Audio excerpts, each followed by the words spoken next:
Bom, excelente dia aí a todos e a todas. Super obrigado aí por estarem aqui conosco para esse bate-papo, né? Mais uma vez com essa turma aqui da pesada, que geralmente já está pensando lá na frente, né? Anderson Godes, Gustavo Araújo, Silvio Cachone, bem-vindos aí, bom dia. Bom dia, Carol, minha sócia aqui na KPMG. Né? E para quem talvez ainda não me conheça, né? Eu sou o Gilbran Coelho, sou sócio aqui na KPMG, que a gente chama de Private Enterprise, né? Que é o nosso universo que engloba as empresas privadas, empresas familiares, famílias e o ecossistema de startups no Brasil e na América do Sul. A gente te prometeu, né, nos anúncios dessa conversa, que a gente vai falar sobre nova economia, o ecossistema de startups, corporate venture e economia e geopolítica, né? E eu vou deixar o Silvio da Eurásia por último, né, para a gente ver se o que o Anderson e o Gustavo têm para dizer para a gente vai conectar aí com cenários econômicos e geopolítica, né, de geopolítica que o Silvio trouxe aqui para a gente, né?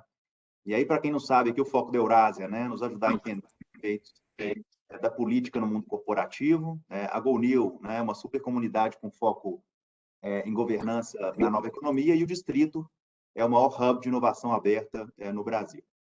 Bom, e aí falando um pouquinho de vocês, né? Vocês que separaram esse tempinho aqui para estar com a gente hoje nessa manhã, né? Que, by the way, é a cara do Brasil, né? O que a gente tem nesse heat map que a gente está vendo aí, né? Basicamente são vocês. Até ontem éramos aí mais de 500 inscritos, tanto via inscrições aí diretas por mailing, né? Webex e o LinkedIn, sendo que 60% de vocês que estão aqui conosco hoje, né? São CEOs, CFOs e diretores, né? De variados setores e regiões aí do Brasil e até fora do Brasil.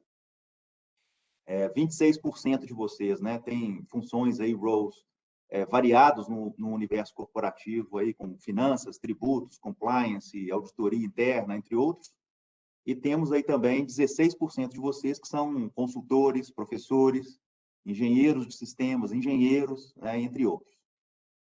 A gente tem aqui também aproximadamente 100 mulheres, né, sendo que de vocês, 100 mulheres, nós temos aí 46% que ocupam aí funções de C-Role, de C-Level. Então, talvez aqui o Anderson, Gustavo, Silvio, aí responsabilidade grande aqui para vocês. Bem-vindos de novo, né? E talvez eu já vou... Bom, e aí talvez a gente está olhando para esse heat map aí, né? Eu coloquei o mapa de calor, mas de calor acho que hoje a gente não tem nada, né? A gente está com o Anderson aí, por exemplo, que está em Curitiba. Eu espero que tenhamos aí bastante gente em Curitiba. Hoje está meio difícil sair da cama, né, Anderson? -1, e você com essa camisa de manga curta aí deve estar com o ar ligado aí quente, não é possível. E tem que estar, é a única forma de sobreviver aqui na era do gelo. Não é? Eu já escutei falar aí que alguém me disse que quem mora em Curitiba cumpre não é anos, não, cumpre invernos, não é isso? É outra unidade de medida, Gilbran, outra unidade de É medida. outra Aqui unidade de medida. eu morei 5 invernos, 10 invernos em Curitiba, é assim que a gente mede aqui. Eu já passei por aí também, fiquei 4 anos, eu sei o que você está falando. Bom, e talvez aqui, sem mais delongas, né, eu já queria até aproveitar o ensejo aqui, começar por você, Anderson, com uma provocação aqui, né, e eu queria, primeiro, obrigado por aceitar o convite, né, bom dia, bem-vindo, e eu queria entender esse negócio aí, acho que a sua camisa está até falando sobre isso, né, eu estou vendo só o speed, o que está escrito aí, ó? A speed e some control, and some control, né? É isso Então, eu aí. queria que você explicasse para a gente aí como é que é esse negócio de speed and some control. Legal, obrigado, Gilbran. Obrigado a todos aqui, aos panelistas que estamos juntos aqui, e a todos vocês que acordaram nessa manhã fria, pelo menos pela minha perspectiva aqui, né, do Sul, para estar acompanhando, para a gente estar debatendo um pouquinho. Obrigado pela pergunta, esse é o que nos move, né? Eu escrevi um livro há 3 anos atrás, que chama-se Governança e Nova Economia, ele está por aqui, tá aqui.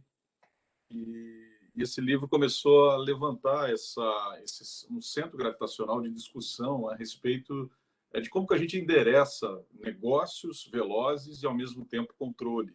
Como que a gente endereça a tecnologia e, ao mesmo tempo, o uso ético da tecnologia, né?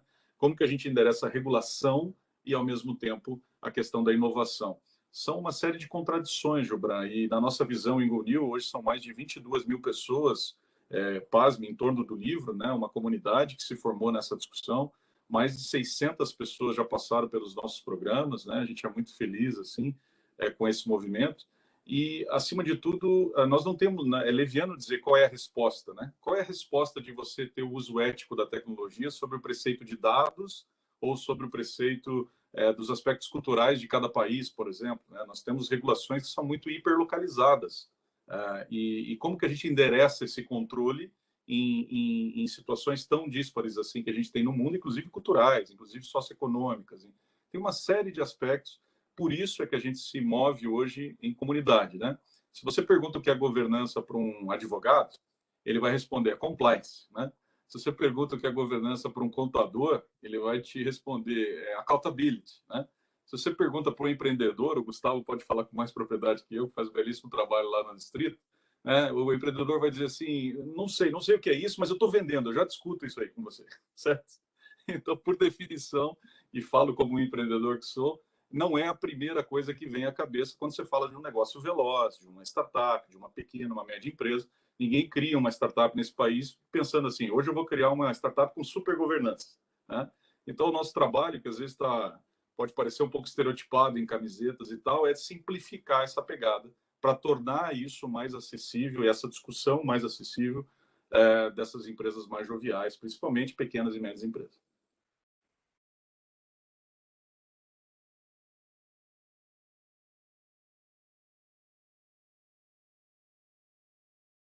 Está no mute, Gilbran. Oi, desculpa. Aqui eu não estou. Tá me escutando? Tá, voltou. Eu não estava no mute, não. Agora sim. Você sabe que outro dia eu estava conversando com um sócio meu aqui na KPMG, né? E a gente estava conversando sobre governança. E aí ele perguntou para mim assim: você sabe por que inventaram o freio? Né? Aí eu falei para ele: ué, o carro parar, ué, ou a moto parar. Ele falou: não, é para a gente poder ir mais rápido. Né? Eu achei aquela frase, para mim, ela conectou, fez sentido ali com o que está escrito na sua camisa. E depois a gente vai falar um pouquinho mais sobre essa balança aí, né? Será que tem que ser mais speed, mais control? Já chegamos lá. Bom, Gustavo, bem-vindo aí de novo, né, Gustavo? A gente estava junto aí há 3 semanas, né? Sim. Tivemos aí uma conversa muito gostosa aí com a América do Sul, falando um pouquinho sobre esse ambiente de startups para a região. Sei que você já está batendo lá na porta da Colômbia, né, também, com o distrito, isso é muito legal de ver também. Eu tive lá nos últimos 4 anos, você sabe disso. Cara, eu queria talvez aqui entender de você um pouquinho, né? A gente tem visto aí essa avalanche de investimentos em startups, né? Seja investimentos vindo de fora, seja através dos fundos de venture capital, seja investimentos de pessoas físicas e das próprias grandes companhias, né? Entrando nessa onda aí também. Eu queria entender com você aí, cara, se esse foguete da ré, se é uma tendência ou se eventualmente não. Como é que você vê isso aí num panorama mais amplo? Obrigado por estar aqui de novo. Obrigado, Gilbran, de novo aí pelo convite. Com certeza é uma tendência, né, de crescimento. A gente vê que a pandemia, na realidade, ela só acelerou, né? A gente pode, em algum momento, não andar com a velocidade que a gente tem andado realmente nesse último ano, mas a tendência é de uma digitalização cada vez maior, né? Tanto na pessoa jurídica, nas empresas, quanto na pessoa física, né? No comportamento de consumo, de relacionamento, de comunicação. Então, a gente está batendo recorde, atrás de recorde, né? Esse ano a gente já tem, com o fechamento desse mês, né, 3,9 bilhões de dólares, né, investidos em startups no Brasil. Esse número, só para dar uma base de comparação aqui para a turma, já é maior do que o ano passado inteiro, que foi um ano muito forte, né? Então, assim, o ano passado, mesmo com crise financeira, a tecnologia recebeu muito investimento, foram 3,5. Então, o ano passado foi 3,5 bi de dólar, esse ano a gente já está em 3,9 em junho, né? Então, a gente deve fazer um mercado aí mais de 2 vezes maior do que o ano passado esse ano. Tudo está caminhando para isso. E como você falou, né, você tem novos players entrando agora.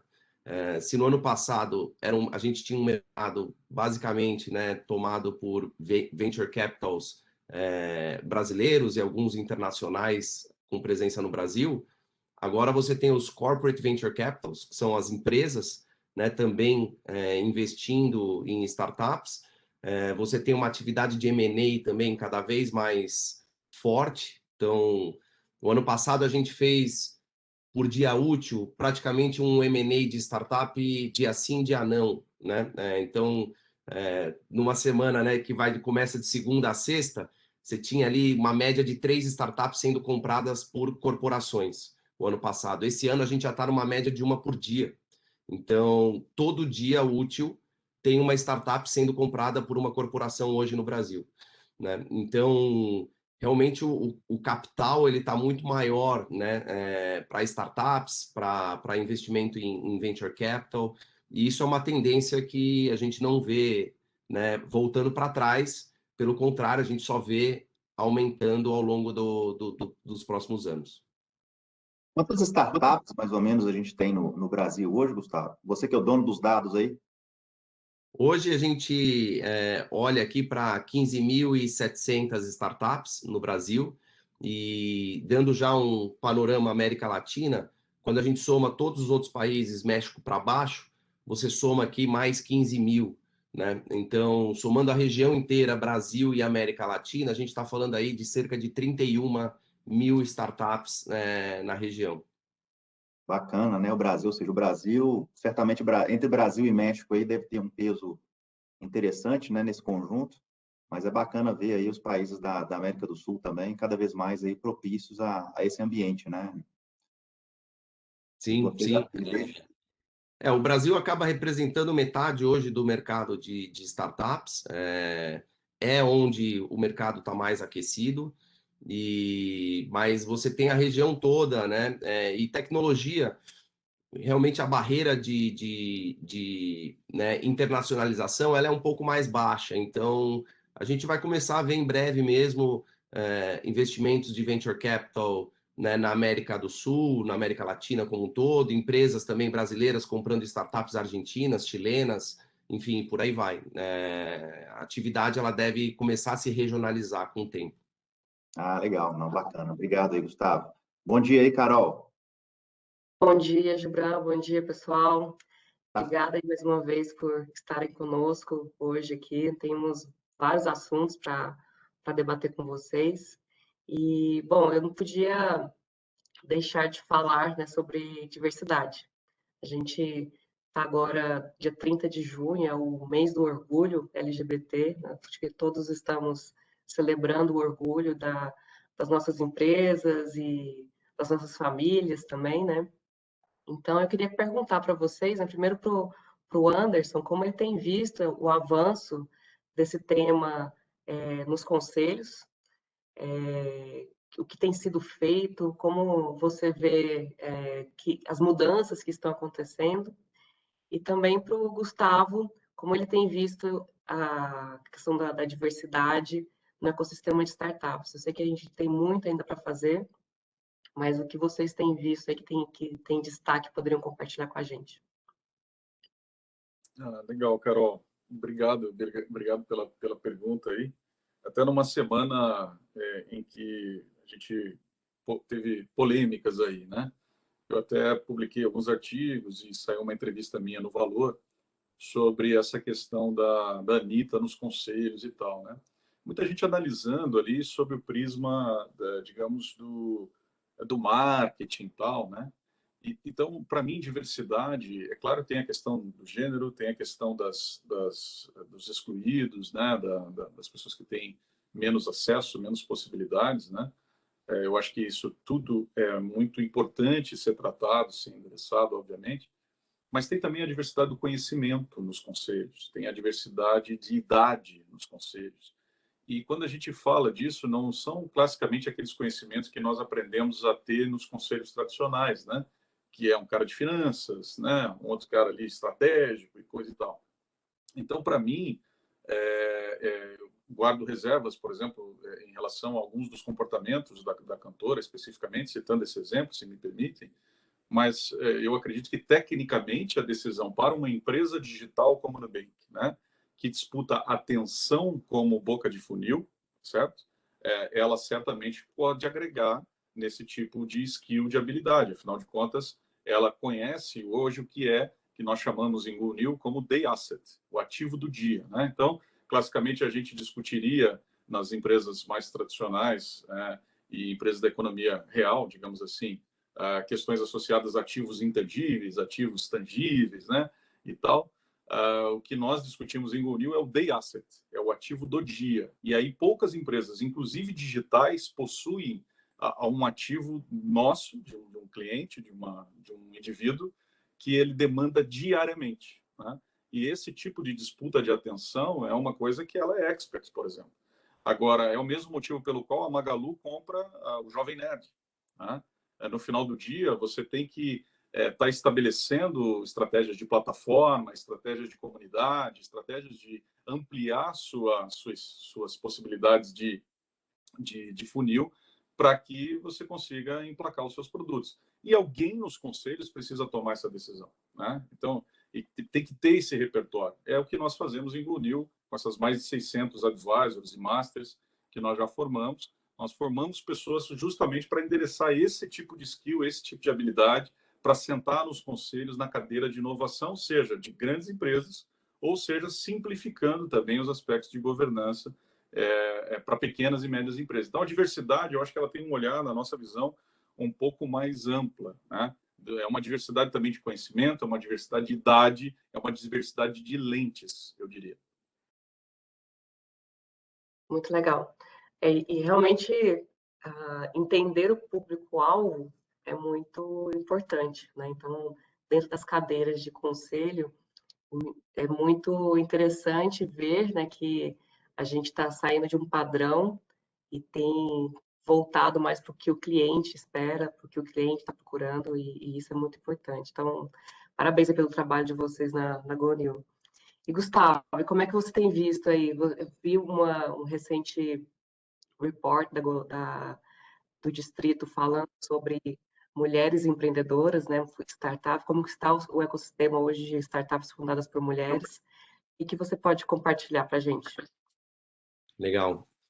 Carolina, o mercado de tecnologia, ele ainda é muito pouco diverso, né? Então, a gente fez um report chamado Female Founders, né? Inclusive, quem colocar no Google lá, Female Founders, deve ser o primeiro ou o segundo link.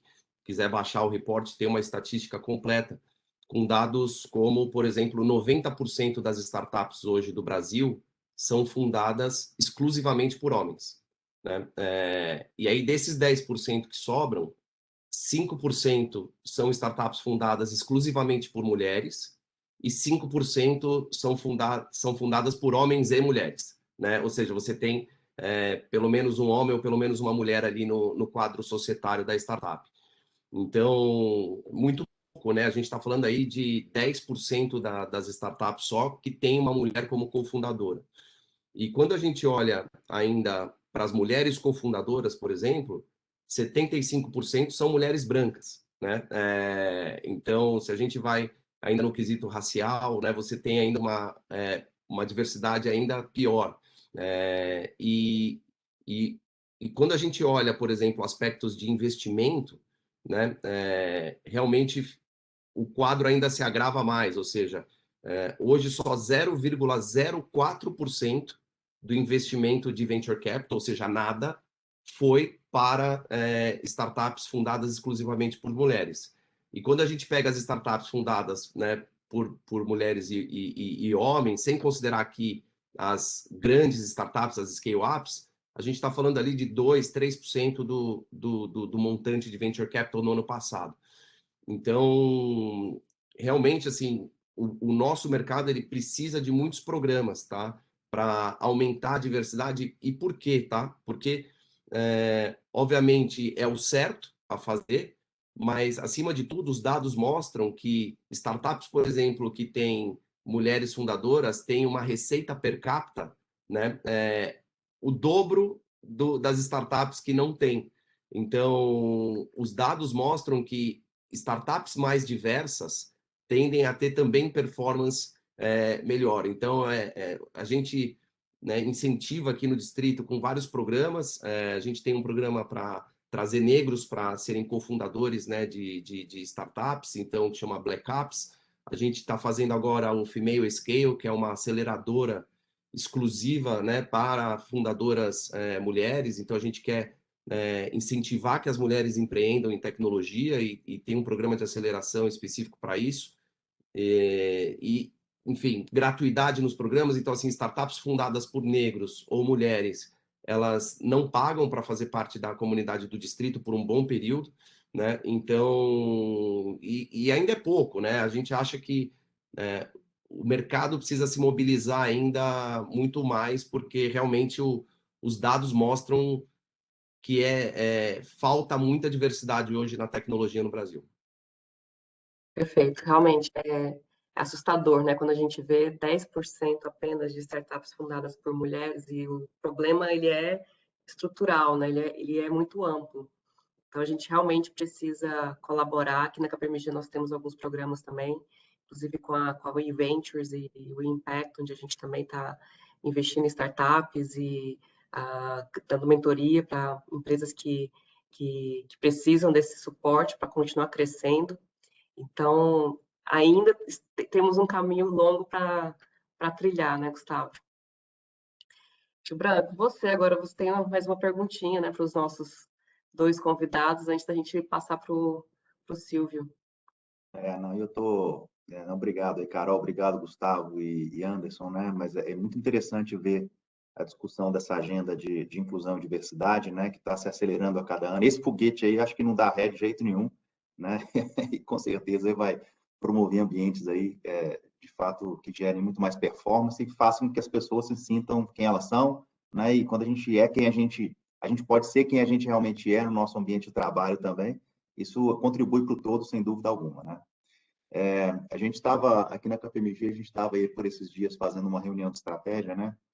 E o nosso presidente falou um negócio que eu achei bacana sobre, não mais sobre diversidade, mas sobre o que eu quero perguntar para vocês, que é essa questão toda dos crescimentos inorgânicos, né? Ou seja, as grandes corpos aí fazendo aquisição de startups, né? E aí ele soltou uma frase lá que eu achei interessante. Ele falou assim: "Think as a startup and act as a grown-up."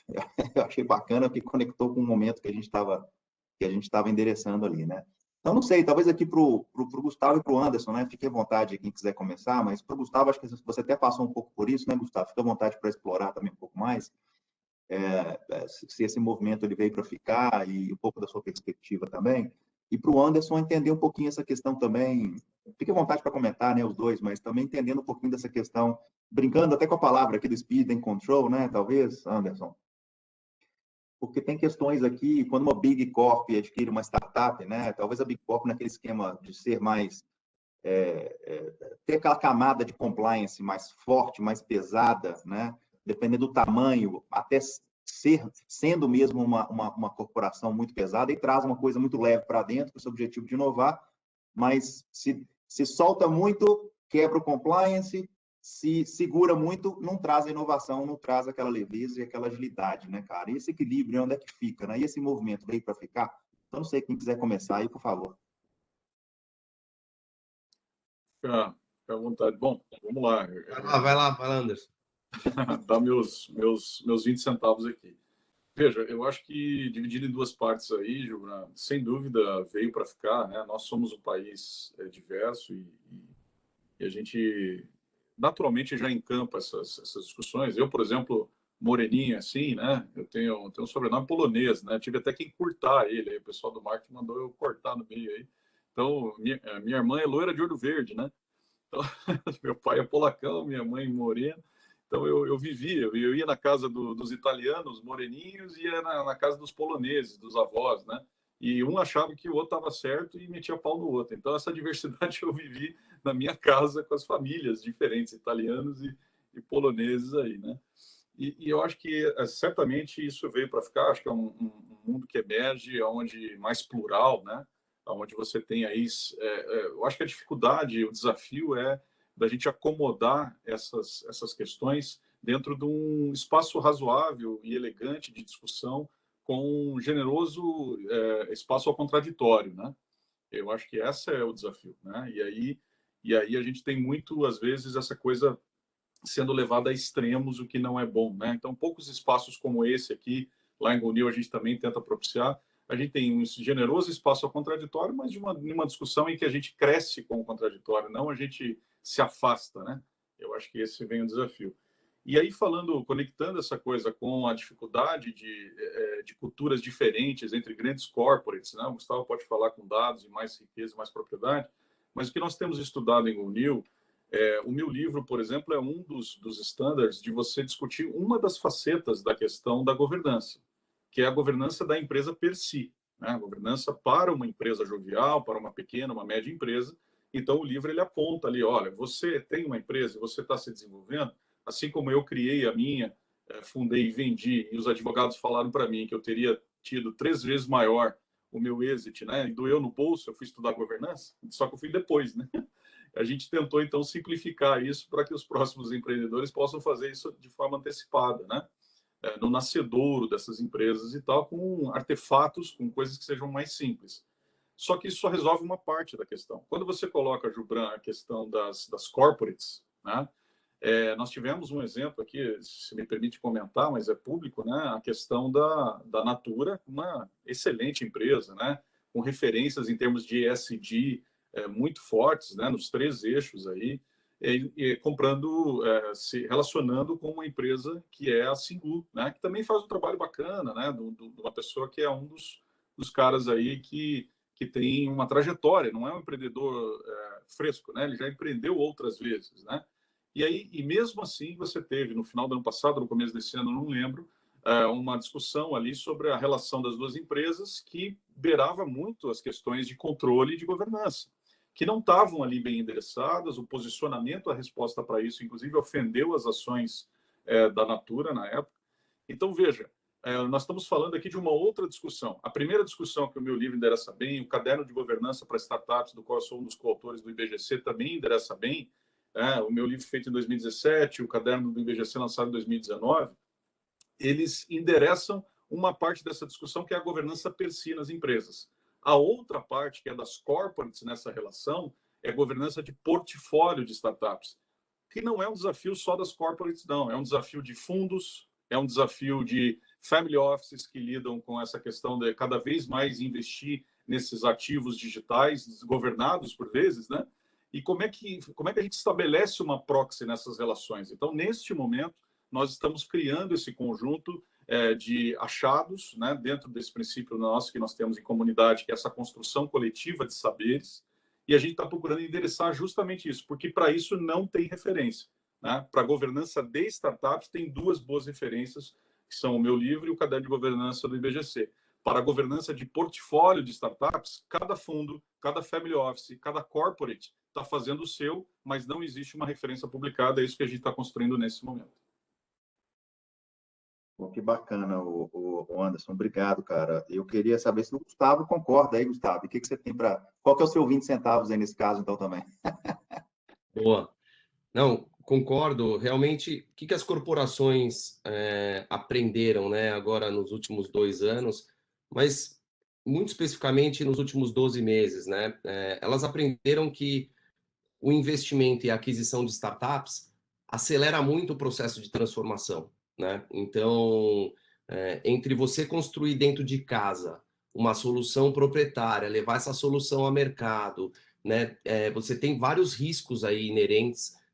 Você pode não ser também, né, não ter a melhor infraestrutura ou o melhor time para construir aquela solução. O mercado pode não aceitar, enfim. Então, o investimento e o M&A, ele tem feito muito sentido na estratégia de transformação das empresas, porque além de você, né, fazer ali a aquisição de um produto digital já validado, você também muitas vezes está trazendo um time de fundadores que é um perfil novo, né, mais de empreendedorismo, enfim, que você traz para oxigenar também o teu quadro ali de líderes, né, da organização. Então, a gente só vê esse movimento aumentando.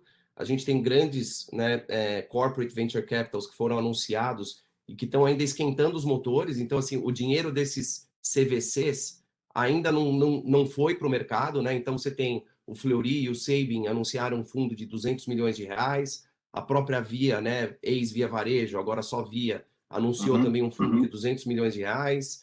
A Arezzo anunciou um fundo de 30 milhões de reais, Cinca anunciou um fundo de 50 milhões de reais, e essas empresas estão começando a colocar esse dinheiro no mercado agora. Então, E basicamente, qual que é o framework, né? A startup, ela resolve um tema para você, como corporação, mas ela não é estratégica, ela vira fornecedora, né? Então, ela vai fornecer para você aquele produto, aquela solução. A startup, ela resolve um tema para você, seja um problema ou uma oportunidade, e ela é estratégica, mas não agora. Ela é estratégica daqui a 2 ou 3 anos, ela pode vir a ser muito estratégica para você. Você entra com investimento, aí vai para Corporate Venture Capital, ou seja, você quer ter um assento no conselho dessa startup e acompanhar, né, a trajetória daquele produto, daquele mercado. Agora, a estratégia, ela resolve a startup, ela resolve um tema para você, né? E ela é estratégica hoje, M&A, né? Então, o que as corporações estão aprendendo é a usar esse framework. Então, entender a hora que uma startup, uma nova tecnologia se conecta com você, se ela não é estratégica, se ela é estratégica no futuro, se ela é estratégica hoje. E aí você tem, né, basicamente, fornecedor, corporate venture capital ou M&A para endereçar a sua relação com essa startup. Então, o mercado está ficando maduro nisso, né? Como o Anderson falou, ainda tem, né, obviamente, muito marinheiro de primeira viagem, são corporações que estão fazendo as primeiras aquisições e investimentos em startups agora, e que não tem hoje em dia ainda uma governança para fazer essa gestão de portfólio, né? E lidar com essas novas relações. Mas o mercado ele vai, né, amadurecer, e é um movimento, respondendo a tua pergunta aqui, que também veio para ficar. As corporações vão cada vez mais fazer aquisição e investimento minoritário em startups. A gente não vê isso regredindo, pelo contrário, a gente só vê isso aumentando. Cara, que E, bacana. Gustavo, se você me permite, Gilbran, Vai lá. mais donos, né? Mais capital nesse jogo, mais donos, não significa melhor governança, ao contrário. Então, esse fluxo, essa avalanche de capital, ela é um dos 10 fatores de pressão, que inclusive lá em 2017, quando eu escrevi o livro, eu coloquei que era um dos fatores que desafiavam a governança. Ter muito mais donos, plataformas de crowdfunding, mini nano IPO vindo aí, nós somos voluntários lá das discussões da revisão da instrução normativa 588 da CVM, vai fazer com que a gente tenha muito mais dinheiro ainda, muito mais novas formas de alavancagem, muito mais donos e sócios, o que vai só trazer mais desafios ao controle, ao some control que nós temos que criar. Cara, que bacana o que vocês estão colocando aqui, né? E talvez pegando esse gancho aí do Gustavo, né? A questão de ser estratégica ou não estratégica, né? Se é estratégica hoje, M&A, para o futuro, não necessariamente. Se é não estratégica, fornecedor. Eu acho que, sendo uma coisa ou outra, né? O interessante aqui também é que a essência de uma startup, né? Isso não pode ser perdido, né? Que é aquela essência de resolver um problema real, né? Da sociedade ou de uma Big Corp que vai resolver um problema real, né, no final do dia do seu consumidor, né? Então é muito bacana escutar aqui essa perspectiva de vocês. Eu sei que o Silvio está ali já esquentando, né, Silvio? Já vi você aí já estirando, né? E pronto para entrar em campo. E eu queria só lembrar aqui que a gente já tem algumas perguntas, né? E a gente vai deixar no chat, né? A gente vai deixar essas perguntas aqui já para o final. Vamos colocar aqui o Gustavo, o Silvio e o Anderson no spot. Mas eu queria encorajar vocês aí, né? Usem o chat, mandem as suas perguntas, já temos algumas aqui, e com o maior prazer aqui já podemos abordar algumas delas daqui a pouquinho. Silvio, bem-vindo aí. Carol, acho que você tem você quer provocar o Silvio aí? Sim. Bom, obrigada novamente, Silvio, pela presença aqui hoje. A gente está vivendo um momento bastante especial, né, no Brasil, no mundo como um todo, mas aqui no Brasil com grandes expectativas, né, para esse ano, para o ano que vem. E a gente não podia deixar a economia e a geopolítica de fora aqui dessa conversa, porque a gente precisa entender também onde que a gente está tateando, o momento que a gente está vivendo, né, o que esperar. E nesse ambiente político, né, que a gente está vivendo hoje totalmente polarizado, que já está dado, né? O que você acha que os empreendedores brasileiros deveriam prestar atenção de verdade hoje, né? Como separar o que é ruído do que realmente gera valor, do que realmente é estruturante para que a gente possa fazer coisas novas, diferentes inovar. Eu queria que você trouxesse para a gente aí algumas informações. A Eurásia, parceira da KPMG, e está sempre nos apoiando e trazendo informações muito relevantes. Então, por favor, deixo com você agora para que a gente possa abrir essa discussão. Obrigado, Carol. Obrigado, Gibran. Bom dia para todo mundo. Super prazer estar aqui para esse bate-papo. E eu estava aqui aquecendo, Gibran, porque assim, até agradeço vocês terem me dado meia hora de aquecimento hoje, porque num dia que nem essa manhã fria, não estou em Curitiba, mas aí eu entro melhor em campo agora, né? E ruído, né? Pegando a sua pergunta, Carol, ruído sempre teve, né? Mas ele vem aumentando de intensidade. Não só no Brasil, no mundo inteiro, num ambiente de extrema polarização política, e por várias razões isso é algo que a gente tem que se acostumar e aprender a navegar, tá? Então aqui eu vou tentar resumir um pouco daquilo que a gente mais presta atenção para poder entender o cenário para frente, tá? E daí as nossas conclusões a partir desses pontos que a gente julga serem mais estruturantes.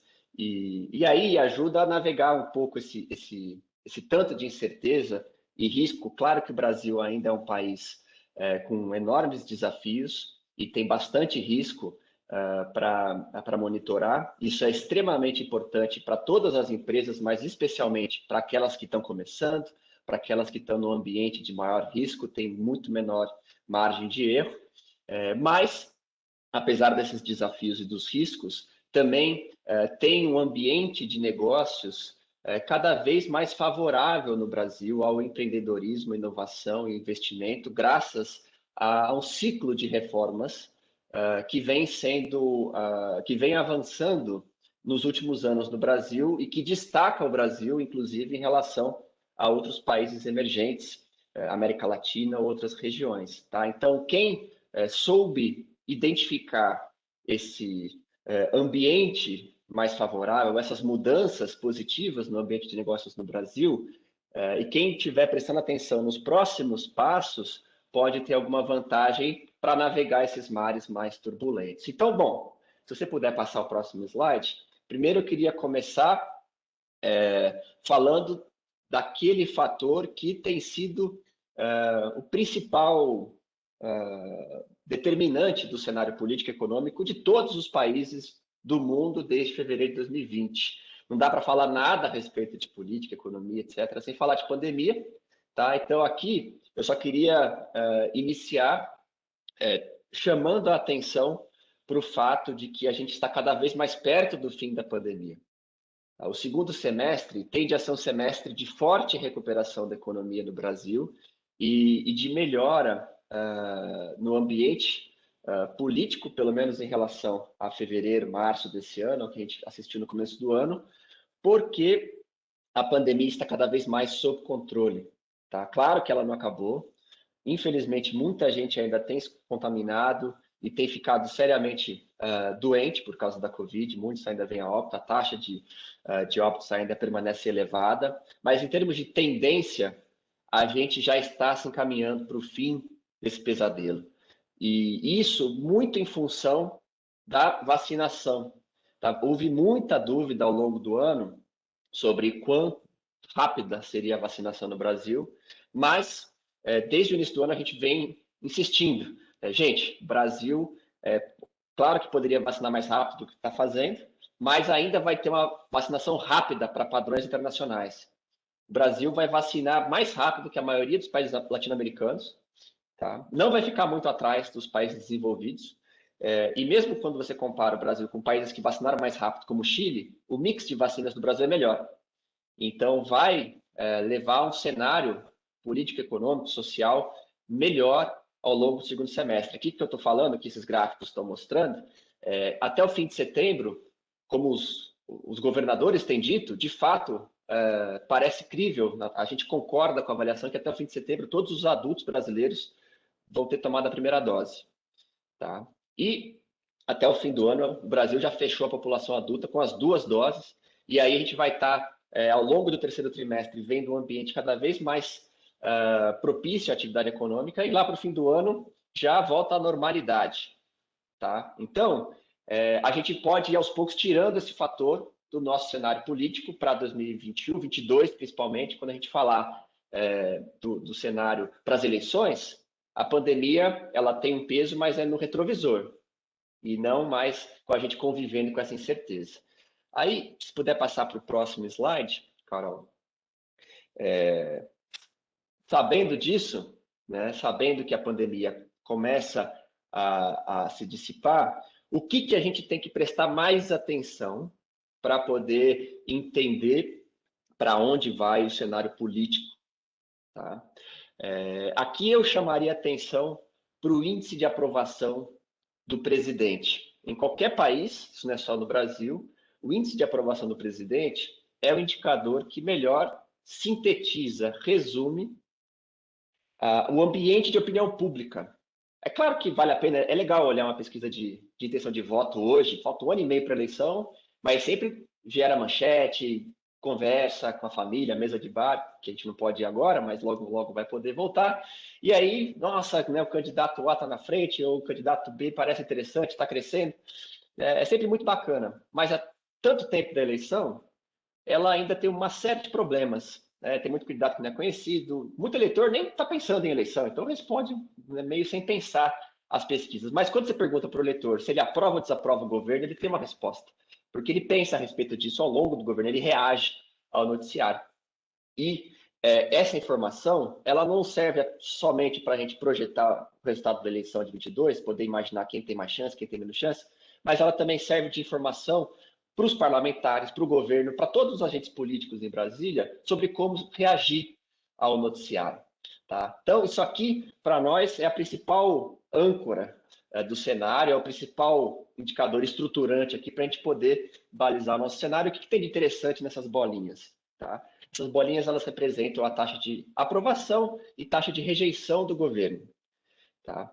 No lado esquerdo, é naquela escala que todo mundo está mais acostumado, ótimo, bom, ruim, péssimo. No lado direito é uma escala binária, se aprova ou desaprova. Elas são parecidas, mas é interessante ver que a rejeição cresceu muito, e cresceu especialmente quando as ondas da pandemia foram mais fortes, mas vejam que a taxa de aprovação ela estabilizou, e ela estabilizou num nível razoável, na escala binária acima de 30% da população. 30% da população, mais que isso, na verdade, continua a aprovar o atual governo, continua a enxergar nesse governo uma alternativa à velha política, continua a haver um novo modo de fazer política. Né? E isso dá sustentação para esse governo, tanto no Congresso, quanto para as eleições do ano que vem, ainda coloca o presidente Bolsonaro como um nome competitivo para a reeleição no ano que vem. Então, para projetar o cenário dos próximos meses, que a gente tem que imaginar, a primeira coisa é tentar responder a pergunta: como é que vão ficar essas bolinhas no segundo semestre e no ano que vem? Tá? A gente aprendeu com a pandemia que essa base é bem leal, né? Mesmo com uma pandemia tão forte, uma crise tão séria, mais de 500 mil mortos, uma parte da população ainda aprova o governo, culpa outros fatores. Né? Então, o que será que deve acontecer? A nossa aposta é que a aprovação do presidente, ela dificilmente cai desse patamar, e com a recuperação da economia, ela tende, na verdade, a se recuperar, mas um pouco só, não muito, porque é um ambiente muito polarizado, a rejeição está muito alta, então ele também não vai ficar um presidente muito popular. Mas o pouco que ele se recupere, ainda vai dar espaço para a agenda legislativa andar. Eu vou falar muito rapidinho sobre o que eu destacaria, e também dar espaço para a eleição, para o presidente ir ao segundo turno, muito provavelmente com o Lula como alternativa, o Lula também sendo um candidato com uma grande base leal e deixando muito pouco espaço para uma terceira via. Tá? O que pode mudar esse cenário? Se a gente estiver errado, as bolinhas caírem, né? A aprovação do presidente despencar, e aí você abriria espaço para uma terceira via no ano que vem, contra o Lula, e também levaria a um ambiente de maior paralisia no Congresso nesse ano. Impeachment parece muito difícil, mas um ambiente mais tenso de paralisia e poucas reformas avançando no Congresso. E o que poderia fazer essas bolinhas caírem? Os escândalos de corrupção que estão surgindo, é possível, tá? A gente está monitorando, não parece ainda atingir diretamente o governo, o palácio, mas pode ter um impacto sobre a opinião pública, sim. Então, esse é um fator que a gente tem que monitorar. E um segundo fator é a crise hídrica, A pandemia vai saindo do radar, mas está chegando um outro fantasma, que é o risco de uma crise energética. E se ele se materializar, parece algo improvável ainda, o governo já tem se antecipado a isso, mas se tiver blackout, racionamento obrigatório, você tem um impacto não só na atividade econômica, quanto impacto sobre a opinião pública, e isso pode desequilibrar a eleição do ano que vem a favor do Lula, da esquerda, como aconteceu em 2001. Tá? Então, eu chamaria atenção para esses 2 pontos, que seriam os mais relevantes para a gente poder observar no cenário político daqui em diante. E só para terminar, muito rapidinho, sem esgotar meu tempo, no próximo slide, Carol, eu queria chamar a atenção aqui para algumas propostas que estão sendo pautadas no Congresso e que tendem a ser aprovadas e podem influenciar o ambiente de investimento, especialmente para as startups, tá? E que são só mais um passo adiante nesse ciclo de reformas que eu disse que começou há vários anos, mais precisamente entre 2015 e 2016. Tá? Esse ano mesmo já passaram muitas propostas, então para quem olha de fora e acha que o Brasil está em crise, não passa, né? O governo está em crise, na verdade estão avançando muitas propostas no Congresso, vão privatizar a Eletrobras, teve uma reforma fiscal sendo aprovada em março, marco de saneamento, por aí vai, e a gente ainda tem para esse ano na pauta, essa semana mesmo o Senado deve votar uma MP com uma série de medidas para simplificar a abertura, funcionamento de empresas, o registro das empresas, a ideia de colocar o Brasil entre os 50 países no ranking Doing Business, tá? Como destacando o Brasil, melhorando a posição do Brasil em comparação com outros países no ambiente de negócios. Isso já passou na Câmara, eles vão aprovar no Senado essa semana, tá? E tem uma série de medidas positivas. Você tem um novo marco para o mercado de câmbio, que também vai facilitar a participação do investimento estrangeiro no mercado brasileiro, simplificando muito a legislação atual, que é bastante antiga, e tem a reforma do imposto de renda, que vai reduzir o IRPJ e vai levar a taxação de dividendos. Isso aqui já tem um pouco mais de risco, talvez não seja aprovado, mas a gente aposta que passa. É claro que tem que ficar de olho, não porque necessariamente ela é positiva para todo mundo. Aqui, toda a reforma tributária tem sempre o que ganha e o que perde, então é sempre bom prestar atenção e levar a sério essa proposta, porque se ela passa esse ano, como a gente acredita, ela já vale para o ano que vem, tá? Mas era isso, eu também não vou me alongar muito mais, tem sempre muita coisa para comentar de cenário político e econômico, mas eu vou deixar para as perguntas e devolver a palavra para vocês. Ô Silvio, que legal isso que você falou aqui, cara, uma análise realmente bem compreensiva, né, assim, bem completa e profundizada, assim, apesar de curta, né? Escutando você falar, assim, sobre esse ambiente polarizado, né, que não é necessariamente uma realidade só do Brasil, né, e a gente tem visto isso muito forte aqui, e aí Bolsonaro e Lula e tal, você acha que, acho que a gente falou isso em outro fórum, né, mas você acha, qual que é a visão da Eurásia, assim, com relação a candidato, a terceira opção, né, você acha que tem opção para candidato de centro ou realmente isso não muito? Hoje não muito. Hoje a gente daria assim 10, máximo 20% de probabilidade para um candidato alternativo levar essa eleição, tá?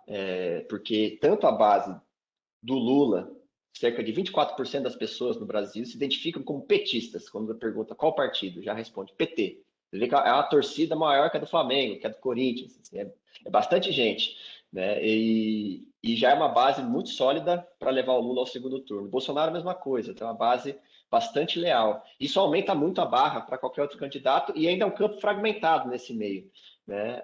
Então, para que algum desses candidatos, Ciro Gomes, João Dória, Mandetta, eventualmente, qualquer desses nomes, para ir ao segundo turno, depende não só de agregar esse voto do centro, mas torcer para um dos outros dois caírem. A gente não acha que eles têm força por conta própria para derrubar um dos dois, mas eles ficam na torcida. Se alguém derrapar, eles pegam a vaga. O Lula parece mais improvável.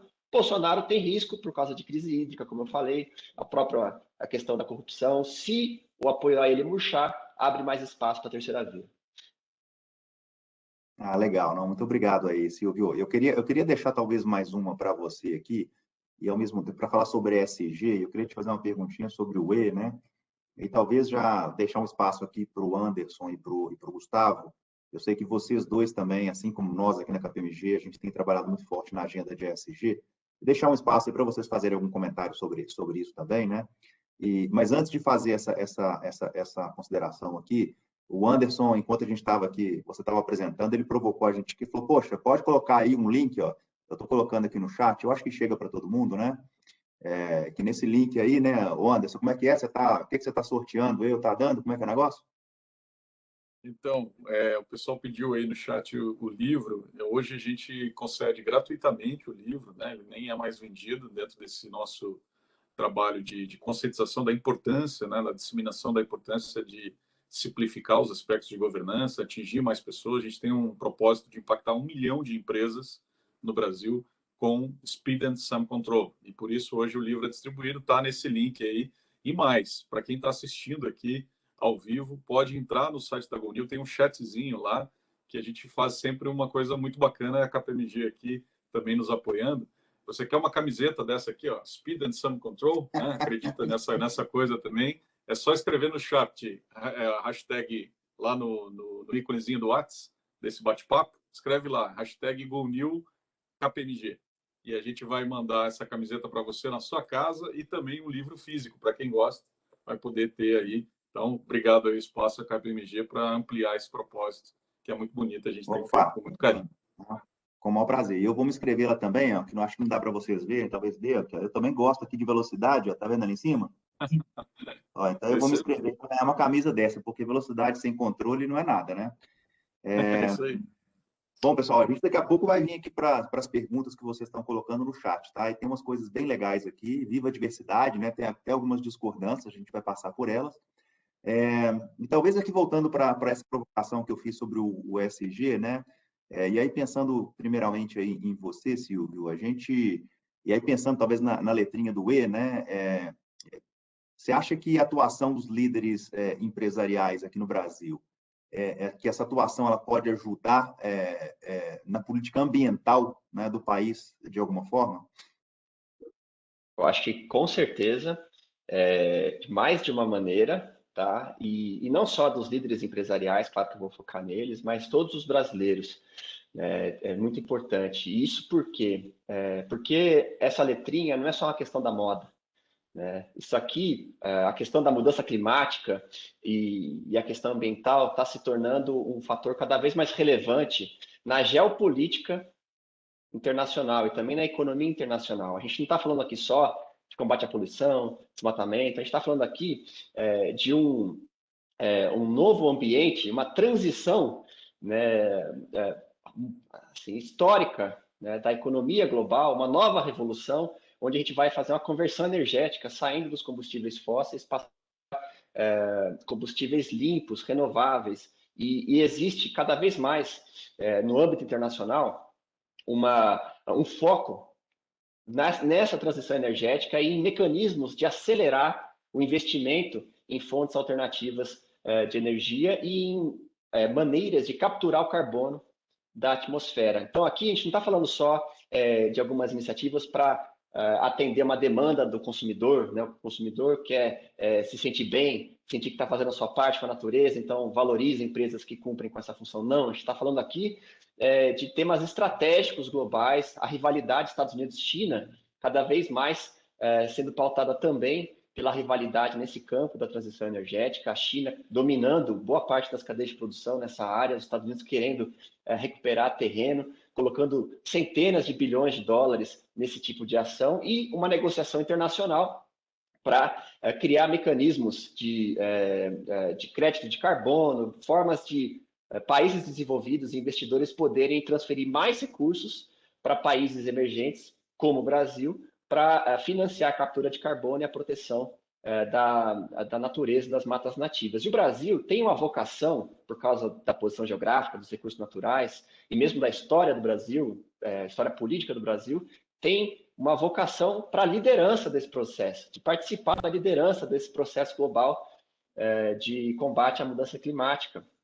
Mas, e nesse processo de liderança, de atrair um volume imenso de recursos, de investimentos estrangeiros para empresas no Brasil. Mas a gente está num cenário muito desafiador, é quase que uma encruzilhada para o Brasil. Porque o Brasil não consegue exercer a sua vocação com as taxas de desmatamento em alta.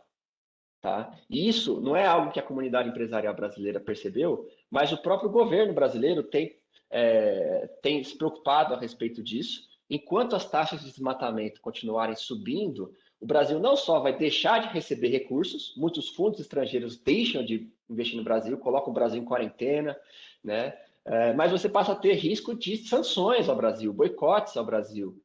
Fica cada vez mais difícil fazer negócio com o mercado internacional, que está cada vez mais preocupado com a questão ambiental. Só que se o Brasil controla o desmatamento, ele entra na arena de negociação numa posição super vantajosa. Chega o fim do ano, tem a reunião da COP26, onde eles vão discutir mecanismos de quadro de crédito de carbono. O Brasil pode ser parte desse acordo e receber bilhões de dólares. O Brasil está negociando um acordo com os Estados Unidos. Se o Brasil mostrar resultado, também vai trazer muito recurso. E aí, como é que os líderes empresariais se encaixam nessa equação? Eu acho que, em primeiro lugar, exercendo pressão, ao colocar esse tema também no topo das prioridades, não deixando ele para trás, mas colocando no topo da agenda, isso naturalmente passa a ser um problema maior para todos, inclusive o governo, pensar em soluções urgentes. A gente está chegando aqui na estação seca, as queimadas vão crescer, porque elas sempre crescem nessa estação seca, a gente vai estar de olho se elas crescem mais do que no ano passado.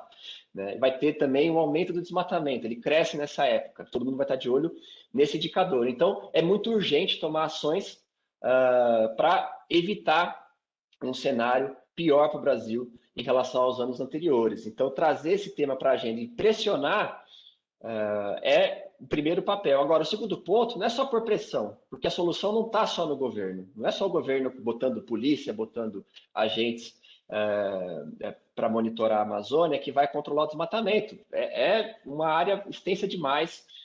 Não adianta, quanto mais, mesmo colocando todo o recurso disponível, ainda seria vulnerável. É preciso criar outras alternativas econômicas, inclusive, e outras soluções que envolvem governo e setor privado para preservação de áreas, para nova economia, oferecer alternativas para a população local poder se desenvolver sem ameaçar a floresta. E aqui tem, enfim, uma série de iniciativas de grandes empresas, de pequenas empresas, de ONGs, empresas internacionais. Então, tem uma série de ideias sendo gestadas, e quanto mais os líderes empresariais se engajarem nessas iniciativas, não só para fazer a propaganda da sua marca, mas para um benefício real à floresta, melhores os ganhos, maiores e mais rápido eles virão para o Brasil como um todo.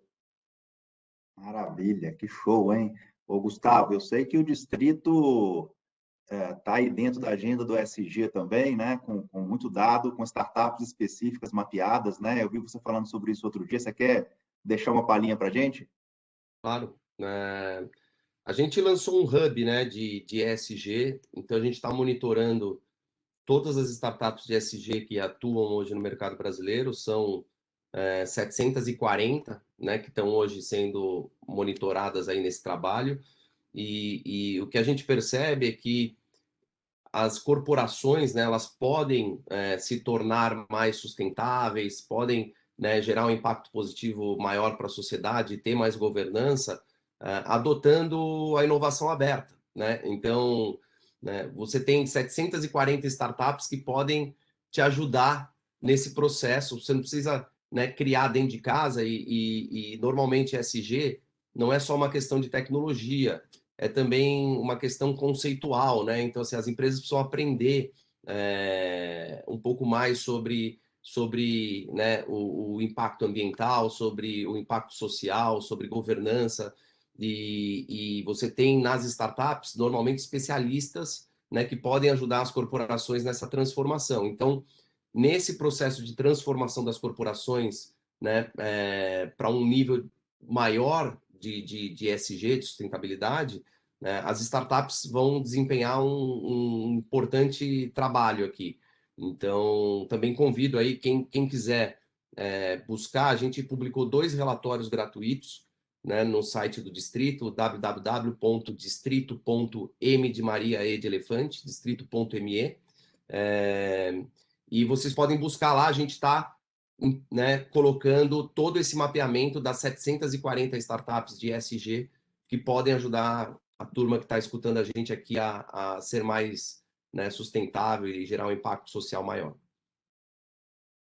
Distrito.me, Gustavo?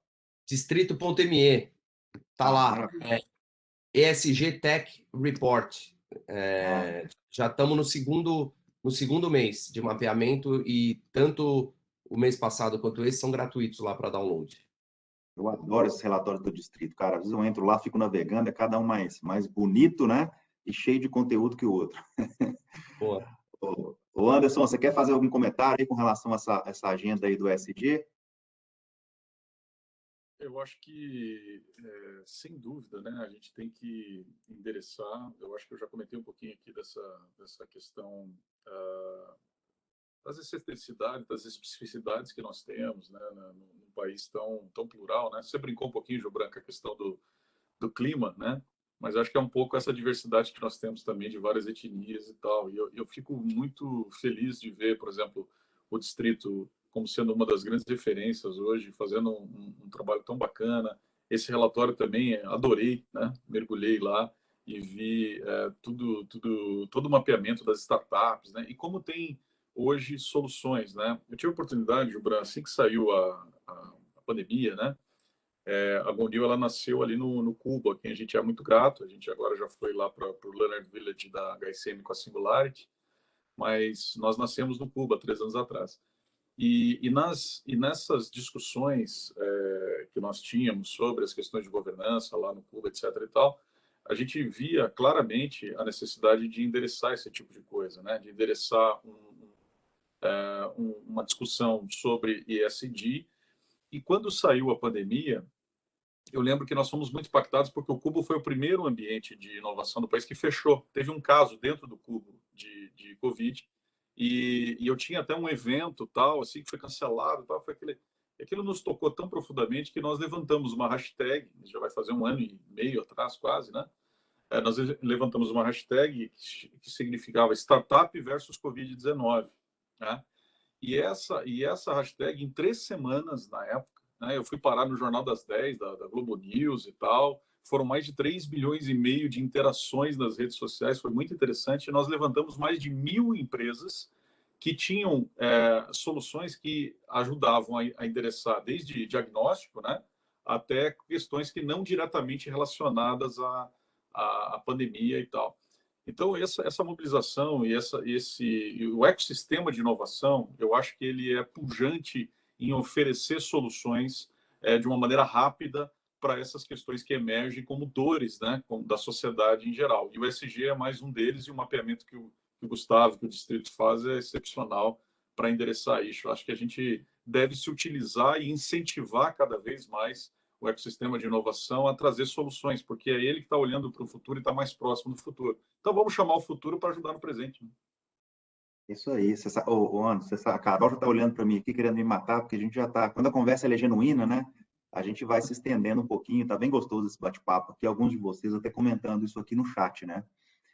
Eu não sei a temperatura aí do Brasil para baixo, pelo menos, como é que está agora, mas aqui o meu está 10 graus aqui em São Paulo. O cobertor ainda está no colo aqui. Carol, acho que você tinha o Diogo, né? Acabou de aí, tinha um dos nossos diretores aqui da KPMG, o Diogo Garcia, né? Que está à frente aí do programa que a gente chama de Emerging Giants aqui na KPMG. Ele quer fazer uma propaganda aí, né, Carol, de um programa bacana que a gente está lançando globalmente, não é isso? A gente tem uma novidade, né? Acho que hoje estamos cheios de novidades e obrigada, Anderson, também por oferecer aí a camiseta e o livro. O pessoal está deixando aqui o comentário. Nós vamos entrar em contato com vocês depois para enviar. Então, ainda dá tempo, gente. Hashtag GoNewKPMG para a gente conseguir compartilhar com vocês aí o livro e a camiseta da GoNew. E, bom, a gente tem hoje, né, oficialmente, lançando um prêmio global com foco em startups.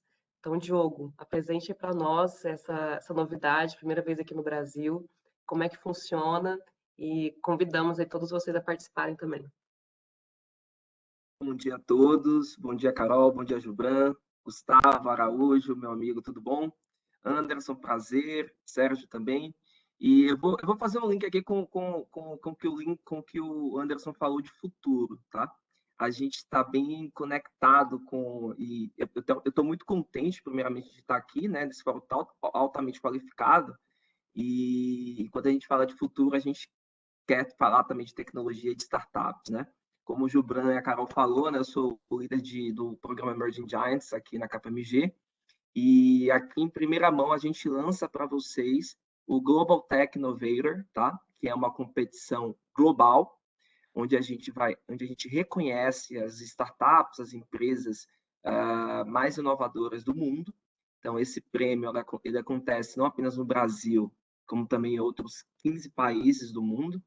E o objetivo, né, do prêmio é não apenas a gente reconhecer empresas iniciantes, né, que sejam de base tecnológica ou que usem tecnologia para resolver problemas, e também conectá-las, né, com o nosso, não só com o ecossistema KPMG, uma vez que a gente já é bem presente no ecossistema de startups de inovação, como também conectar esses titãs, né, do amanhã, essas empresas tecnológicas.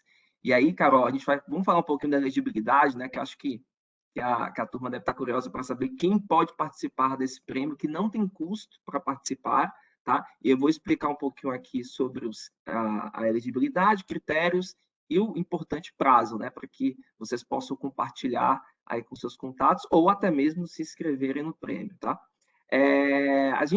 O prêmio ele quer reconhecer empresas que operam, né, de forma ativa há 5 anos ou menos, tá? Então pode ser uma startup early stage ou pode ser uma startup que teve um crescimento aí relevante nos 3, 4 últimos anos. Receita entre 1 milhão e 15 milhões de dólares ao ano, então começa a partir ali dos mais ou menos 5 milhões de reais em 2020 ou até 2020 ou 2021 até o momento presente, ou até mesmo ter captado no mínimo 500 mil reais com capital próprio, que é o famoso bootstrapping, né? Deve ser empresa de tecnologia, como eu falei, pura ou impulsionada por tecnologia ou orientada por tecnologia. Não podem ser clientes de auditoria da KPMG, nem devem ser controlados por uma grande empresa, isso é bem importante, né, com relação à elegibilidade aqui das empresas. E como é que vai funcionar, né? Essas empresas se inscrevem, a gente vai compartilhar aqui o QR Code com o link de inscrição, e também a gente vai fazer uma comunicação aí para todo o mercado. Vocês são os primeiros a saber, mas a gente vai em breve comunicar para todo o mercado. Essas empresas devem estar disponíveis para apresentar, fazer um pitch, né, para um corpo de jurados nacional, que vai acontecer no dia 30 de agosto desse ano. Obviamente, são jurados aí altamente qualificados, que fazem parte do ecossistema, e também disponíveis para uma apresentação na final mundial da Web Summit. Por que eu estou falando de mundial final? A gente vai ter 10 finalistas do Brasil e vamos ter um vencedor que vai participar dessa sessão com os jurados.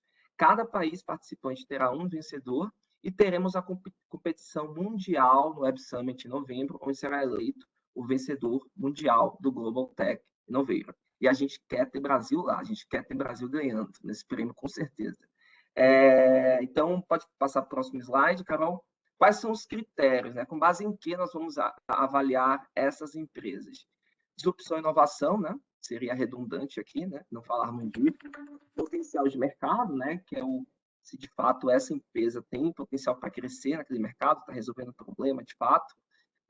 Adoção do cliente, então como é que o cliente, de fato, né, o cliente aceita, o cliente compra, o cliente atende a necessidade do cliente. Tração de mercado e marketing, obviamente. Potencial de longo prazo, porque a gente quer que essa empresa seja gigante, então, de fato, uma empresa que tem potencial para crescer ainda mais. E, obviamente, qualidade de apresentação, não deixando de considerar aí os founders, né? Aqueles que executam, aqueles que estão à frente do negócio. Então, pode passar para o próximo slide, por favor.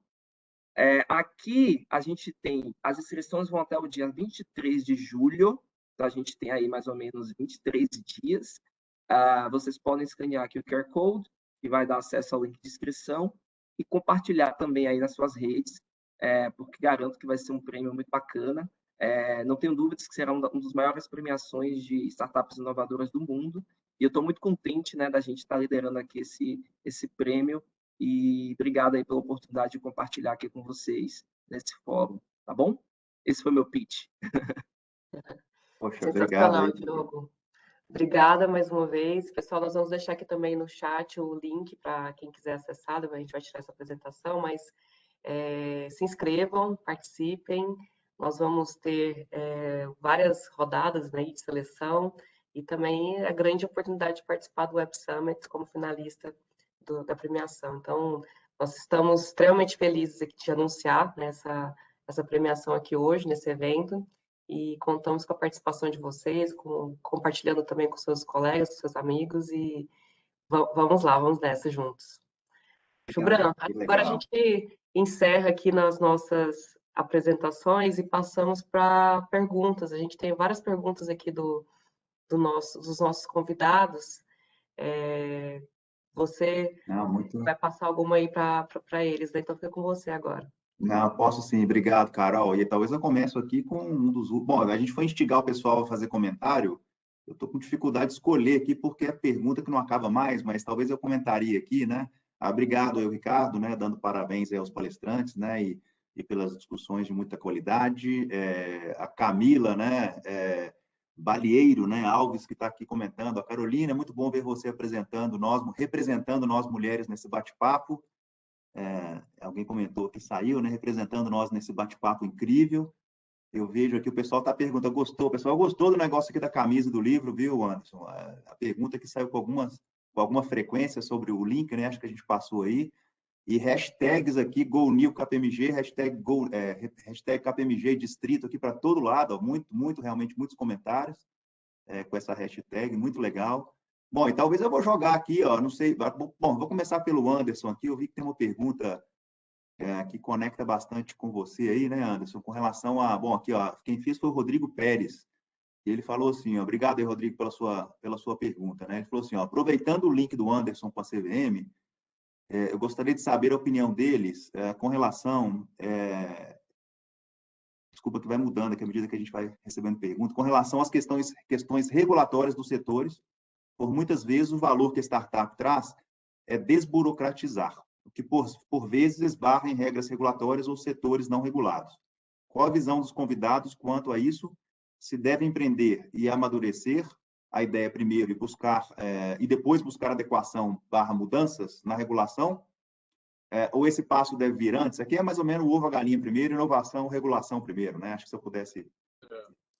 É ótima essa pergunta na verdade, você tem prós e contras dos dois lados, né? O que nós estudamos lá em GoNew é assim, ó, regula algo em estágio inicial, né? Se você regula algo em estágio inicial, talvez a gente não tenha todo o conhecimento das consequências daquela tecnologia, todos os meandros daquela tecnologia, para que até essa regulação seja feita assim com uma boa maturidade a respeito disso, né? Então, perceba que não é uma resposta assim de sim ou não, né? De antes ou depois. Ela tem em cada situação. Hoje nós temos um mapeamento da GoNew de 44 regulações que impactam direta ou indiretamente inovações do país hoje. Nós temos esse GoNew Map, nós chamamos assim, né? E a gente acompanha isso. Então, quando você começa a analisar cada uma delas, se eu regulo ela muito cedo, em estágio inicial, um contra é que eu talvez não tenha, como eu falei, todo o conhecimento. Mas tem também um outro aspecto aí. Se eu largo, né, talvez aquilo já crie algumas consequências para a sociedade que elas são, inclusive, de difíceis contornos, percebe? Então, eu acho que tem que tratar desiguais como desiguais, né? Cada regulação, cada situação, a gente tem que analisar o quanto nós temos de conhecimento, se vale a pena regular ela, em que momento vale a pena regular ela. Esse segundo aspecto que eu falei, né? Se você demora mais, o pessoal está chamando de too big to bang, né? Ou seja, é muito grande para endereçar, muito grande para tratar. Então já ficou, e é o que está acontecendo hoje, por exemplo, as redes sociais, né? Agora há um levante de vários países do mundo, né, num avanço regulatório, discutindo, mas está tão grande que como é que a gente endereça essa treta? Então, são realmente questões que não são fáceis aí. Tratar desiguais como desiguais, Gibran, seria meus 20 centavos. Né? Tá aí o espaço para... Posso fazer um comentário bem rapidinho em cima disso que você falou? Só lembrando que, pelo menos no atual contexto brasileiro, existe um ambiente favorável para regulação e redução de barreiras de entrada a startups em muitos setores. É um governo, tanto no executivo quanto no Congresso, que estão com a cabeça aberta para poder fazer mudanças regulatórias que ajustem o mercado a novas soluções e que permitam novos entrantes. O setor financeiro é o exemplo mais óbvio disso. Você pega o Banco Central, uma grande parte da agenda do Banco Central, e parte dela vai para o Congresso, é focada em abrir espaço para as startups financeiras, para que elas desenvolvam soluções e possam concorrer com os grandes bancos. Né? E nesse dilema que o Anderson colocou, né, o que regula? Primeiro, veja que o Brasil optou por regular os pagamentos instantâneos antes que eles virassem realidade. Né? Então, antes de ter a solução do WhatsApp, de outras empresas, de simplesmente importar o que estava crescendo em outros lugares, o Brasil tomou a iniciativa, fez a própria solução e colocou uma regulação que já está criando um ecossistema onde tanto o Pix, quanto o WhatsApp, quanto outras startups vão poder operar. Então, esse ambiente sempre pode mudar no futuro, pode ter um ambiente pior para essa regulação no futuro, mas hoje ele é um ambiente favorável para esse tipo de conversa. Bacana, não, obrigado. Silvio, perdão. Que é um dos poucos avanços do Marco Legal de Startups, que instituiu o conceito de sandbox oficialmente, né? Que é onde esses ambientes, por exemplo, como o Pix, o Banco Central é pródigo em estar up-to-date em relação a essas questões mesmo, onde isso pode ser oficialmente ambientado, né? Nós andamos pouco com o Marco Legal de Startups, né? Comparado a outros países do mundo, mas andamos. E esse é um dos ganhos aí, você tem razão. Ô, Gustavo, o Aldo Macri aqui mandou uma para você, ó. Ele está falando assim: quais os caminhos para uma empresa tradicional que quer inovar e se atualizar na nova economia, mas não sabe por onde começar? Se aproximar dos ecossistemas de inovação seria um primeiro passo? Acho que essa é para você, cara. Boa. Bom, o Aldo eu conheço também, parceiro. Tá passando frio aí em Curitiba também, junto com o Anderson. Bom, eu acho que, com certeza, né, as empresas precisam romper primeiro a barreira cultural. Então, o C-Level, né, normalmente a liderança da empresa precisa fazer essa quebra de inércia, né? A liderança precisa decidir que a empresa precisa entrar num processo de transformação, e uma vez que o processo começa, é bottom-up, né? Ou seja, uma vez que a liderança cria o ambiente e habilita a empresa a se transformar, quem vai transformar, você pega uma empresa de 2.000 pessoas, você não transforma a empresa, né? Você transforma as 2.000 pessoas, e as 2.000 pessoas é quem transforma a empresa. Então, eu acho que o primeiro passo é cultural, e você se conectar com um hub de inovação, né? E claro, o distrito está aqui de portas abertas também, através lá do mesmo site, a turma consegue conhecer mais. É um dos primeiros passos para isso, né? Então, a gente estava falando aqui, né, de todo o ambiente de fintechs. A gente tem agora uma segunda fase do Open Banking entrando. O que isso muda, né? Quais são as oportunidades para quem é varejista? Quais são as oportunidades para quem é fabricante, né? Tem fábrica e pode agora ter produtos financeiros para financiar toda a tua cadeia antes e depois. Enfim, quais são as oportunidades de mercado financeiro que as fintechs estão trazendo e que esses novos modelos que o Banco Central está trazendo para o mercado? As empresas precisam saber disso, né? Então, você se conectando com hubs de inovação, né, começa a interagir, começa a participar, começa a aprender sobre novos modelos de negócio, enfim. E depois é natural o caminho de você começar a se conectar com startups, começar a criar produtos digitais, começar a investir, começar a fazer aquisição. Mas o primeiro passo é realmente você buscar romper a barreira cultural, né? E a barreira cultural, uma das maneiras de se fazer é se conectando aí com hubs de inovação, com players de conteúdo, né? Buscar aprender o que está acontecendo. Legal, Gustavo. Obrigado, Gustavo. Eu queria... Bom, tem espaço aqui para contradição também, para discordar. Eu perdi quem foi que falou aqui agora, mas alguém acha que a pandemia não está acabando, não, viu, ô Silvio, que foi um comentário que você fez aí. Eu estou mais do lado de que eu estou vendo luz no final do túnel também, tá? Mas tem um comentário que eu queria deixar ele registrado. E aí tem uma pergunta aqui que foi da Yasmin Wigman, espero que eu tenha feito aqui a pronúncia corretamente, né? E é para o Silvio, ela está perguntando sobre se esse espaço polarizado aí, se ele deixa, como é que ele afeta eventualmente a taxa de câmbio aí, né? Olhando um pouco para frente esse cenário de eleições nos próximos anos, se a gente está vendo aí mais espaço para cima ou para baixo ou para neutralidade. Não, essa é uma ótima pergunta. Bom, primeiro na pandemia, é claro que cada semana que a gente ainda vive com ela é muito dolorosa, né? Mas o ponto é que a gente está 1 ano e 4 meses já dentro dela e para o cenário de médio e longo prazo, ela está se dissipando. As hospitalizações já estão diminuindo muito nas faixas que foram vacinadas, né? E isso agora a gente está podendo ver na faixa de 60 a 69 anos, o quanto já caiu a hospitalização dessa faixa etária, então está reduzindo mortes, sim, nessa faixa etária. As vacinas funcionam e as pessoas acima de 50 já tomaram também, a gente vai ver esse efeito nas próximas semanas, e até ao longo do terceiro trimestre isso vai ficando cada vez mais claro.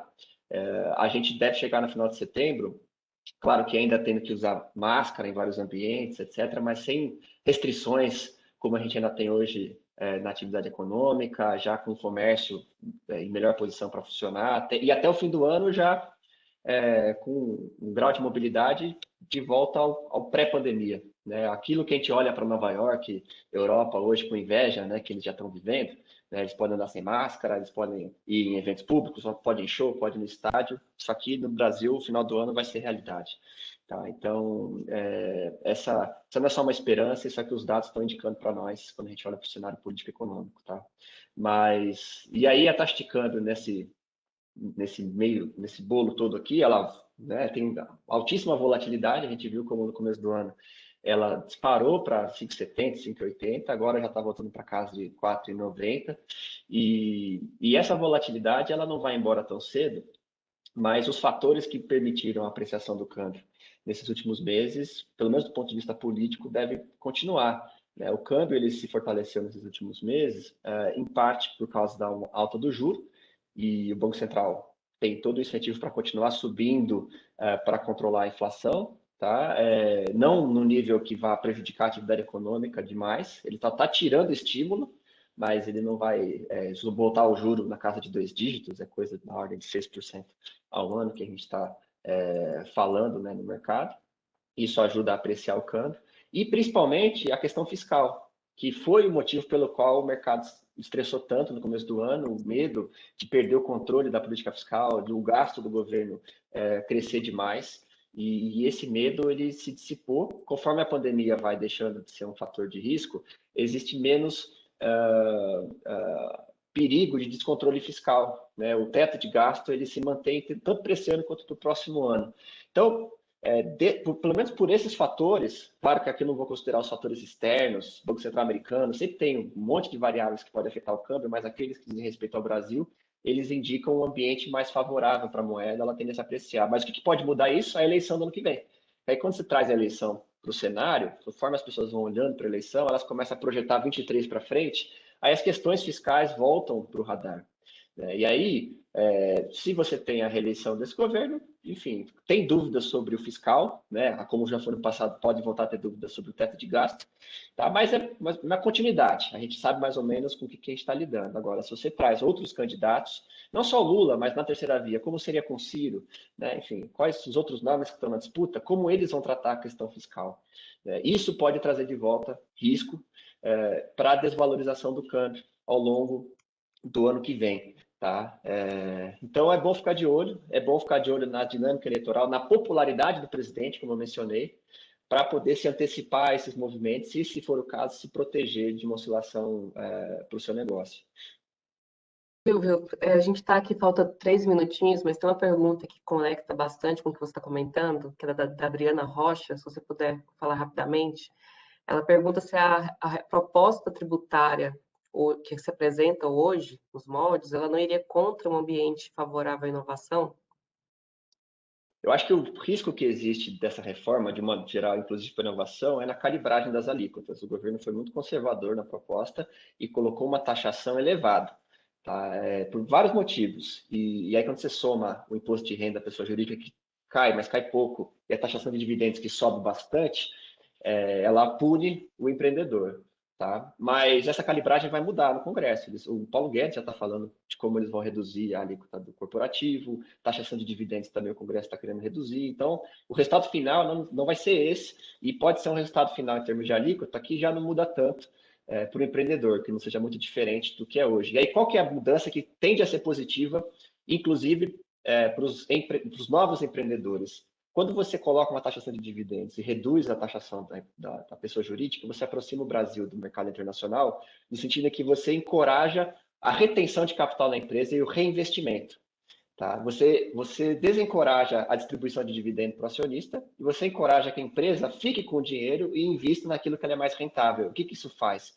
Ela passa a diferenciar as boas empresas com bons projetos rentáveis vão ter mais incentivo para crescer e ganhar das empresas com pouca rentabilidade ou com dificuldade de crescimento. Tá? Então, isso para o empreendedor pode ser positivo, né, ao gerar esse incentivo de manter o capital alocado nos projetos mais rentáveis, e também para a economia como um todo, é um fator que aumenta a produtividade, porque as empresas mais produtivas vão sobreviver com mais facilidade em relação às outras. Muito bom. Bom, obrigado aí, o Silvio, obrigado, Carol. Gente, a gente precisão germânica aqui, né? Relógio suíço mesmo, aqui, 1 minutinho só. Acho que a gente não poderia ter sido mais assertivo aqui com o timing, né? Eu queria agradecer aí, ó, uma série de comentários de felicitações aqui chegando, né? A Mônica também acabou de fazer um comentário aqui, a Mônica Sâmia, né?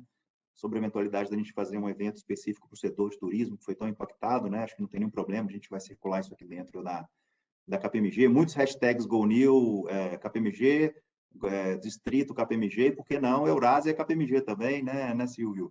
E eu queria, bom, para a gente terminar aqui então, agradecer de coração nessa conversa super genuína que a gente conseguiu ter aqui. Não sei se vocês querem, cada um dos três aí, né, Anderson, Gustavo e Silvio, deixar uma palavra final aí para a gente terminar, né, e prometendo aqui que essa conversa não acaba hoje, a gente vai ter mais oportunidades, né? Talvez eu vou começar por ordem alfabética aqui, então, Anderson, quer deixar alguma observação aí para a gente finalizar? Obrigado, agradecer a oportunidade, né? A KPMG, a todos aqui, a Carol, Gustavo, Silvio, aprendi muito aí com todos vocês e dizer que quanto mais, num país como o Brasil, né? Quanto mais bandeiras a gente levantar para tornar o ecossistema brasileiro vamos dizer assim, tanto ágil quanto, né, preocupado com as questões de ESG, melhor será, né? Então, parabéns à KPMG por colocar aqui esse ambiente plural de discussão, é fantástico, por dar essa oportunidade da gente levar esse propósito que nós temos aqui em GoNew, de impactar essas 1 milhão de empresas, né, com Speed and Some Control. E, certamente, eu acredito que a oportunidade que nós temos de desenvolver o país, né, para criar negócios velozes e também corretos. A gente recupera a competitividade do Brasil com negócios velozes, mas se a gente também não tiver um pouquinho o outro lado, nós podemos criar as nossas Enroll ou Lehman Brothers digitais, que não vai ser legal, né? Então, vamos ter um pouquinho de Some Control aí. Obrigado, viu? Obrigado você, Anderson. Ô, Gustavo, o Kleber comentou aqui que foguete realmente não dá ré, carinha de riso, né? Suas palavras finais aí, Gustavo. Obrigado por tudo. Boa, valeu. Na verdade, o foguete da SpaceX dá ré já, né? Pois é, cara. Mas, brincadeira à parte, obrigado. Queria agradecer aqui também, Carolina, você, o Bran, Diogo, enfim, Silvio, né? O Anderson aqui pelo painel. E é isso, gente. Acho que conversas como essa mostram para quem está nos ouvindo aqui, né, que talvez, acho que o maior risco hoje em dia é você não transformar, né? Ou seja, é você não fazer nada. Ficar parado é o maior risco, né? A turma acha que normalmente inovar, investir em tecnologia, adotar tecnologia é arriscado. Eu diria que é o contrário, né? Acho que hoje em dia o maior risco é você ficar parado realmente, quando o mundo inteiro está de maneira muito acelerada mudando a sua volta. Então, termino aqui com esse recado e agradecimento a toda a turma. Não, muito legal, Gustavo. Obrigado aí. Silvio? Primeiro, parabenizar a KPMG e vocês pelo evento, que foi muito bacana mesmo. Eu também aprendi muito. Todos os palestrantes trouxeram coisas muito interessantes. Gostei bastante da camiseta do Anderson, Speed and Sun Controller, e aqui eu acho que, junto com esse Sun Control, acho que traz junto também um pouco de Cold Blood aqui, né? A necessidade de ter o sangue frio, né, para poder separar o ruído do que de fato está afetando os cenários, né? E no meio de todo esse barulho, a participação política, o engajamento, a mobilização social é uma das melhores coisas que pode acontecer para uma sociedade, mas tudo isso tem que ser feito com o pé no chão, e principalmente para o empreendedor também, para poder separar o que de fato é ruído do que está de fato afetando o cenário político e econômico, né? Então, espero ter contribuído nesse sentido, espero ter ajudado as pessoas a acelerarem mais com o controle que o Anderson colocou aqui, e para o que precisar no futuro também podem contar com a gente. Muito obrigado. Muito obrigado. Obrigado aí, Carol, por tudo também. Anderson, Gustavo, você sabe que um amigo meu me disse outro dia, né? Um cara importante no mercado, ele falou assim, ele estava dando um exemplo de uma empresa que quebrou, né? Bem grande aí um tempo atrás. Ele falou, você sabe por que ela quebrou?